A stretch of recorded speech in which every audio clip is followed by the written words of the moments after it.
కొద్దిగా జరగాల, కొద్దిగా జరుగుతుంది, చిన్న జరుగు.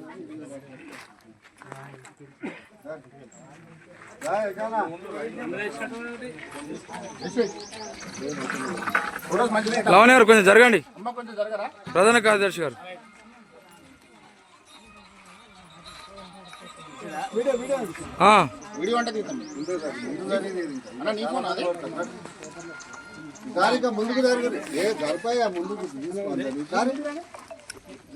అన్న పోనా అన్న అక్కడ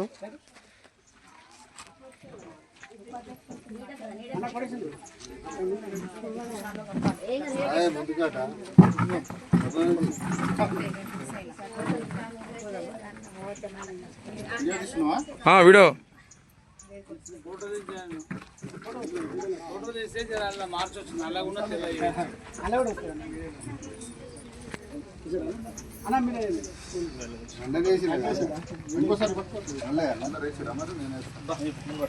అన్న ఇక్కడ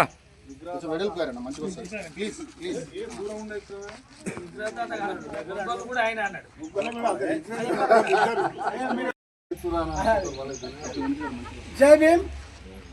ఈరోజు ఇది 89వ జ్ఞానమాల కార్యక్రమం. ఈరోజు మరి యొక్క దేవేంద్ర కాలనీలో మరి సదానంద గారి ఆధ్వర్యంలో మరి తమ్ముడు ఇక్కడ మరి బస్తీ కమిటీ నిర్మాణం ఉన్నది. మరి కమిటీ తర్వాత మన కార్యక్రమం నిర్వహించుకోవడం జరుగుతుందని చెప్పిండు.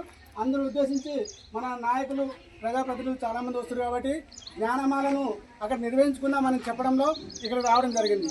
జ్ఞానమాల ఉద్దేశం జ్ఞానాన్ని పెంపొందించడం. జ్ఞానాన్ని పెంచడం అంటే మరి గౌతమ బుద్ధుడు ఈరోజు గౌతమ బుద్ధుడి జ్ఞానం వలన ఈరోజు మనం ఈ విధంగా ఆర్థికంగా రాజకీయ అన్ని రంగాలు సమానతంగా ఉన్నాం. కాబట్టి మొన్న జరిగిన సిచ్యువేషన్ జరిగింది ఏంటంటే సెర్లపల్లిలో బాబు జగజీవనరావు, డాక్టర్ బిఆర్ అంబేద్కర్, జ్యోతిరావు పూలే వీరి యొక్క విగ్రహాలు మరి రాత్రి 10వ తారీఖు నాడు 10 గంటలకు ధ్వంసం చేయడం జరిగింది.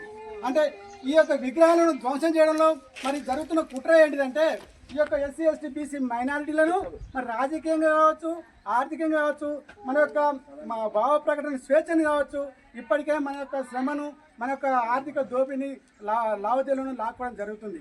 అంటే ఎంతసేపు చెప్పు భారతదేశంలో మళ్ళీ మన ధర్మాన్ని తీసుకురావడం కోసం చేస్తున్న ప్రయత్నాలు అని అనుకోవచ్చు. ఎందుకంటే జ్యోతిరావు పూలే గారు మన యొక్క బడుగు బలహీనాల వర్గాల కోసం మన యొక్క మహిళలకు చదువు లేకుండే, కనీసం మహిళలు కొన్ని సంవత్సరాల క్రితం నేను చూసినప్పుడు రోడ్డు మీద అవపడిన దాఖలు లేవు. కానీ మన జ్యోతిరావు పూలే అటువంటి ఆ యొక్క భార్య గారు సావిత్రిబాయి పూలే మరి భారతదేశంలో మొట్టమొదటి మహిళా టీచరు. మరి సరస్వతికి చదువు వస్తో రాదో తెలియదు, కానీ సావిత్రిబాయి పూలే చదువు నేర్చుకొని ఇలాంటి మహిళలందరికీ చదువు నేర్పించి ఈరోజు ఈ విధంగా రాజకీయ రంగాల్లో మరి ఈరోజు ఫ్లైట్ కా నుంచి మరి బైక్ వరకు మహిళలు అనేక రంగాలు సాధిస్తున్నారు. దానికి కారణం కర్త క్రియ అనేటువంటి సావిత్రిబాయి పూలే ఆమె వల్లనే ఈరోజు మనం ఈ విధంగా మహిళలు రాణించగలుగుతున్నారు. అంతేందుకు మరి ఇలా రాజకీయంగా ఆర్థికంగా మరి ఇందిరాగాంధీ కూడా ఒక సందర్భంలో చెప్పింది, ఈ యొక్క మనుష్య సంస్కృతి కంటే గురులకు బట్టలు దూరంగా ఉంచారు, కానీ భారత రాజ్యాంగం మాత్రం నన్ను ఇలా ప్రధానమంత్రి చేసిందని చెప్పి ఎన్నో సభలలో మహాత్మా ఇందిరాగాంధీ గారు చెప్పడం జరిగింది.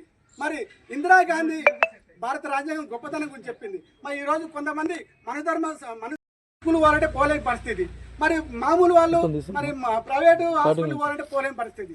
అందుకని దయచేసి మన భారత రాజ్యాంగం మరి యొక్క ఉన్నటువంటి ఆర్టికల్స్ ఏవైతే ఉన్నాయో అవి సమానంగా ఇంప్లిమెంట్ జరిగితే మరి అందరికీ సమాన స్వేచ్ఛ, సమాన రాజకీయం, ఆర్థిక స్వలాభం అందరికీ చేకూర్చునే ఉద్దేశంతో భారత రాజ్యాంగాన్ని కాపాడుకునే దిశలో మనందరం కులాలకు మతాలకు అతీతంగా పోరాడవలసిన అవసరం ఉంది. వాస్తవానికి అంబేద్కర్ చెప్పిండు, కులం కూడు పెట్టదు, మతం మనుగడనియ్యదు. కాబట్టి కులాలను పక్కన పెట్టి మతాలను పక్కన పెట్టి అందరం అన్నదమ్ములాగా సోదరి భావంతో భారత రాజ్యాంగాన్ని కాపాడుకునే దిశలో మనందరం కలిసికట్టుగా ప్రయాణం చేయాల్సిన అవసరం ఎంతైనా ఉందని చెప్పి భారత రాజ్యాంగం కోసం అందరూ అధ్యయనం చెప్పి కోరుతాం. జై భీమ్, జై భీమ్, జై భీమ్.